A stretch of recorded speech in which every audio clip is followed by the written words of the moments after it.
Hello, नमस्कार, आदाब, सत श्री अकाल, good evening, good morning, good afternoon, wherever you are at the world, in this world right now, इस जहान में, इस विश्व में, इस आलम में जहां पर भी आप हैं, wherever you are, whether it is day, afternoon, night, evening, कहीं सहर हो रही है, तो कहीं शाम हो रही है, तो कहीं दोपहर है। जहां पर भी आप लोग हैं, आप लोगों को मैं नमस्कार करता हूँ, आदाब करता हूँ, सत श्री अकाल करता हूँ and a very good morning, evening, good afternoon, wherever you are. दोस्तों, खास तौर पर हम भारतीयों की बात करें।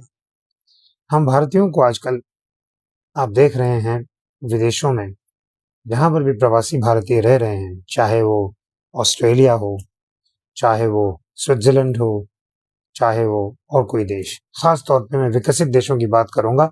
यूरोप में जो विकसित देश हैं, जो रिपोर्ट्स आती हैं, जो न्यूज़ आर्टिकल्स आ रहे हैं, अलग अलग ऑनलाइन न्यूज़ चैनल्स पे जिनके आर्टिकल्स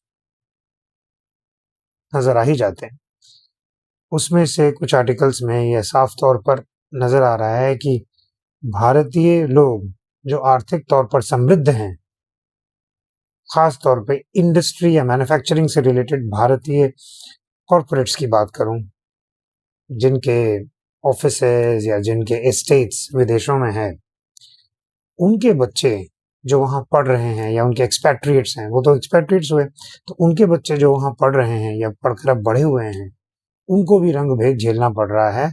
और उनके आर्टिकल्स में आया है ये, उनके बयानों में आया है कि बचपन से उनको उस देश में भले ही यूरोप के बाकी कल्चर्स को स्वीकार किया जा रहा है, पर भारतीयों को स्वीकार करने में अभी भी उनका हाज़मा खराब है। ये बड़ी चिंता का विषय है। भारतीय आज हर जगह हैं। ये विदेशियों के लिए एक जलन, एक तीव्र इरिटेशन की निशानी है। ऑस्ट्रेलिया में देख लीजिए, ऑस्ट्रेलिया में भी एक बड़े पैमाने पर भारतीय रहते हैं और ऑस्ट्रेलियन इकोनॉमी को कंट्रीब्यूट कर रहे हैं। अब ये कहना कि प्रवासी भारतीयों का भारत से कोई लगाव नहीं है, ये गलत होगा।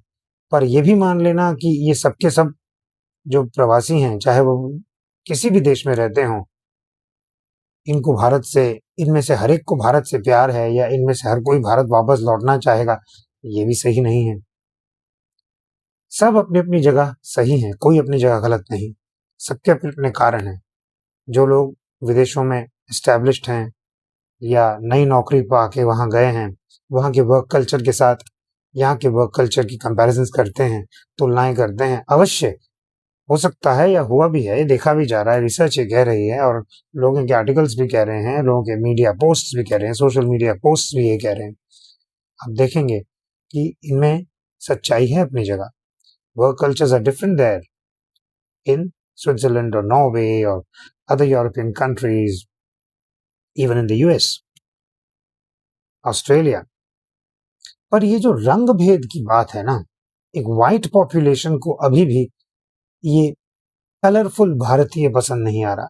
उसको लग रहा है कि भाई इनका वर्चस्व, इनका डोमिनेशन, इनका कंट्रीब्यूशन इतना कैसे हो गया।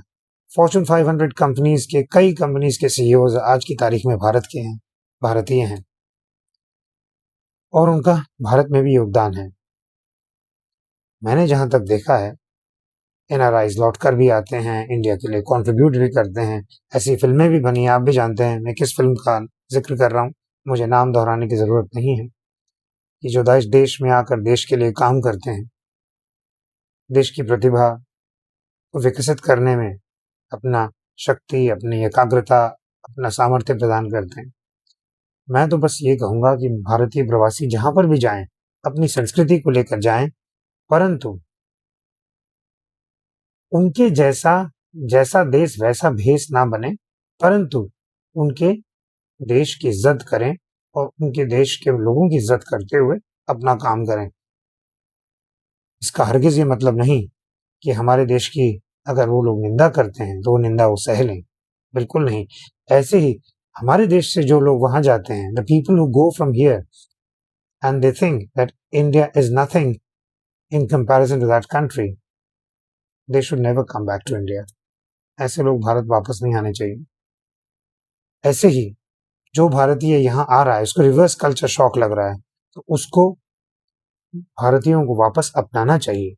हमारी भी ये कमी रह जाती है कि हम रिवर्स कल्चर शॉक लगने वाले भारतीयों को अपनाते नहीं, उनको आइसोलेशन में रख देते हैं. मुझे ये बात नजर आई है कई आर्टिकल्स में. तो मैं ये कहूंगा कि दोनों तरफ विसंगतियां हैं. पूरी तरह वो भी सही नहीं, पूरी तरह हम भी सही नहीं, पर एक बैलेंस बनाने की जरूरत है.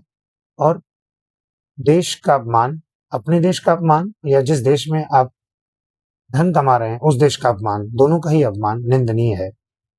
It is highly deplorable, it is highly deplorable, highly condemnable when you go outside to work for greener pastures. It is your right. Everyone wants to lead a very economically settled life, and there is nothing wrong in that.